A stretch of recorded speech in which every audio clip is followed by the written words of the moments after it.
আসসালামু আলাইকুম ওয়া রাহমাতুল্লাহ। কারে নিয়ে স্বপ্ন দেখবে একটা দুর্নীতিমুক্ত দেশ হবে? কারে নিয়ে স্বপ্ন দেখবে একটা চাঁদাবাজ মুক্ত দেশ হবে?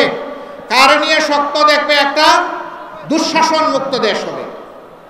আপনাদের দিকে মানুষ চেয়ে আছে। বন্ধুগণ, এগিয়ে আসতে হবে।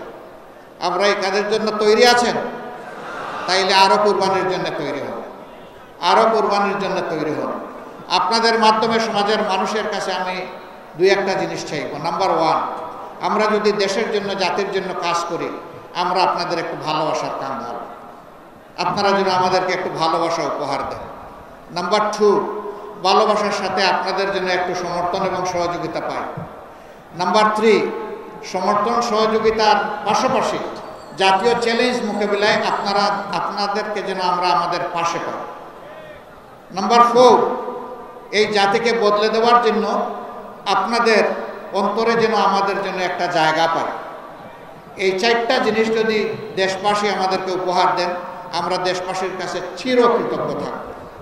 ক্ষমতায় যাওয়া আমাদের উদ্দেশ্য নয়, দেশে একটা সুশাসন কায়েম করা আমাদের মূলত উদ্দেশ্য। এই বাংলাদেশে সবচেয়ে বেশি ক্ষতি হয়েছে আমাদের শিক্ষার ক্ষতি।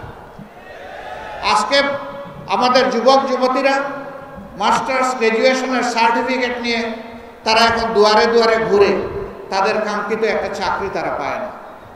দুটি কারণে পায় না। একটা কারণ হলো একটা গোষ্ঠীর কাছে সমস্ত মানুষের কিসমত হাইজ্যাক হয়ে গিয়েছিল। এই গোষ্ঠী বাংলাদেশকে তাদের জমিদারি মনে করত। তাদের আনুগত্য যারা করবে না, তাদের জন্য এই দেশে বাঁচার কোনো অধিকার ছিল না। তাদের হাবভাবটা এরকম ছিল বন্ধুগণ। এখন তারা বিদায় নিয়েছে, এখন তো সেইটা থাকা উচিত নয়। কিন্তু শিক্ষা ব্যবস্থার যে বিধ্বস্ত অবস্থা, শিক্ষার যে মান হওয়া উচিত, বিশেষ করে নৈতিক মান থাকা উচিত, আমাদের শিক্ষা ব্যবস্থা এটা একেবারেই চলে গেছে, নাই। আমরা ইনশাআল্লাহ এই দেশটাকে শিক্ষা দিয়েই প্রথমে গড়া শুরু করবো, আল্লাহ যদি আমাদেরকে তৌফিক দেন। কারণ শিক্ষা জাতির মেরুদণ্ড। যেই জাতিতে জ্ঞানী এবং শিক্ষিত মানুষ তৈরি হয়, এই জাতি বিশ্বের দরবারে বুক উঁচু করে দাঁড়ায়।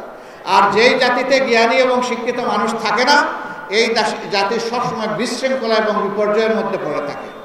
আমরা আমাদের জাতিকে আর বিশৃঙ্খলায় ফেলতে দিব না কাউকে, ইনশাআল্লাহ। আমরা এমন শিক্ষা উপহার দিতে চাই যে আমাদের সন্তানেরা শিক্ষার পাঠ চুকিয়ে যখন বের হবে, সাথে একটা সার্টিফিকেট নিয়ে শুধু বের হবে না, সাথে একটা কাজ নিয়েও বের হবে, ইনশাআল্লাহ। আমরা এমন একটি রাষ্ট্র দেখতে চাই। আমরা এমন একটি রাষ্ট্র দেখতে চাই যে রাষ্ট্রের নাগরিকদের মধ্যে আর কোনো বিভাজন বিভক্তি থাকবে না। সমস্ত দেশ এবং জনগণ ঐক্যবদ্ধ হবে। এই ঐক্যবদ্ধ নাগরিক সমাজই একটা ঐক্যবদ্ধ দেশ করবে, ইনশাআল্লাহ। মুক্তিযুদ্ধের পক্ষে বিপক্ষে আর কত চেতনার বড়ি বিক্রি করবেন আপনারা? অনেক করেছেন। 53টা বছর এই জাতির কপাল থেকে আপনারা ছিনিয়ে নিয়েছেন। জাতিকে আপনারা দাসে পরিণত করেছেন। আমরা আর কারো দাস হব না, ইনশাআল্লাহ। মুক্তিযুদ্ধের চেতনা আপনাদের কোথায় যায়? যখন ভারতের প্রধানমন্ত্রী বলে বিজয় দিবসটা 16 ডিসেম্বর ভারতের বিজয়, বাংলাদেশের নামে একটা শব্দ পর্যন্ত উচ্চারণ করে না, তখন তো আপনাদের মুখে আমরা কোনো ভুলই দেখি না। প্রিয় ভাইয়েরা, আমরা এমনই একটি বাংলাদেশ চাই যেই দেশে চাঁদাবাজদের কোনো অস্তিত্ব থাকবে না, দখলদারদের অস্তিত্ব থাকবে না, কোর্ট কাছারি আদালত কোথাও ঘুষ চলবে না। বলবেন এত অল্প বেতনে তখন চলবে কেমনে মানুষগুলো? হ্যাঁ, সেই ক্ষেত্রে বেতন বৈষম্য দূর করে সেটাকে সমন্বিত করা হবে, ইনশাআল্লাহ। এখন তো বেতন দেই না বলে 100 গুণ বেশি নিয়ে যায়, তখন দ্বিগুণ বাড়ায় দিলে মানুষ শান্তির সাথে এই দেশে বসবাস করবে, ইনশাআল্লাহ। সবাইকে তার কাজের ব্যাপারে মূল্যায়িত করা হবে, ইনশাআল্লাহ। আমরা এমন একটি দেশ চাই যেই দেশ হানাহানির দেশ হবে না, মানবিক বাংলাদেশ হবে। তবে নিঃসন্দেহে এমন একটি দেশ চাই যারা ফেসিবাদের কাছে মাথা নত করবে না, যারা কোনো আগ্রাসী সাম্রাজ্যবাদ মেনে নেবে না, দুনিয়ার সমস্ত দেশ হিসাবে বন্ধু হিসাবে দেখবে, কাউকে প্রভুর জায়গায় বসাবে না। এমন একটি জাতি আমরা গড়তে চাই। আপনারা কি সেই জাতি গড়তে চান? শিওর। বাংলাদেশ জামাত ইসলামী অঙ্গীকারবদ্ধ। আপনাদেরকে হাত মজবুত করতে হবে, দিল শক্ত করতে হবে, কদম চালু করতে হবে, দৃষ্টি প্রসারিত করতে হবে। কিন্তু বিনয়ের সাথে একটা কথা বলতেই হবে আমাদের, যে 2000-এর কম বেশি আমাদের বুকের সন্তানেরা জীবন দিয়ে রক্ত দিয়ে আমাদেরকে আজকে এই উন্মুক্ত পরিবেশ এনে দিয়ে গেল, তাদের রক্তের প্রতি আমরা যেন বেঈমানি না করি, আমরা যেন বিশ্বাসঘাতকতা গাদ্দারি না করি। তারা বৈষম্যের বিরুদ্ধে, দুঃশাসনের বিরুদ্ধে, দুর্নীতির বিরুদ্ধে তারা আওয়াজ দিয়েছে। এখন যদি একই কাজ কেউ করে তাহলে নিঃসন্দেহে তারা ঘৃণিত হবেন এবং নিন্দিত হবেন।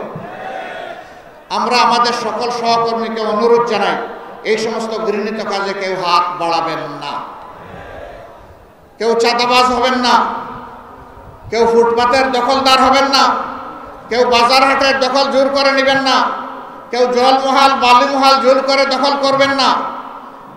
এই সমস্ত ঘৃণিত কাজের মাধ্যমে আমাদের কোনো রিজেকের প্রয়োজন নেই। আল্লাহ আল্লাহর পথে আমাদেরকে যা দিবেন তাই নিয়ে আমরা সন্তুষ্ট থাকবো ইনশাআল্লাহ।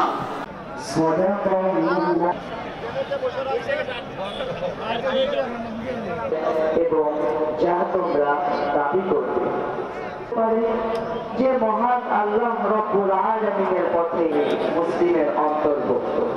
মহান আল্লাহ রব্বুল আয়াত 30 থেকে 33। প্রিয় ভাইরা, আমরা প্রমাণ করব সুশৃঙ্খল মানুষের আশা আকাঙ্ক্ষার পরিণত হবে। প্রিয় উপস্থিতি, শহীদ কাফেলা বাংলাদেশ নিশ্চিন্তে খান স্বাস্থ্যকর অল টাইম পান। All time healthy life.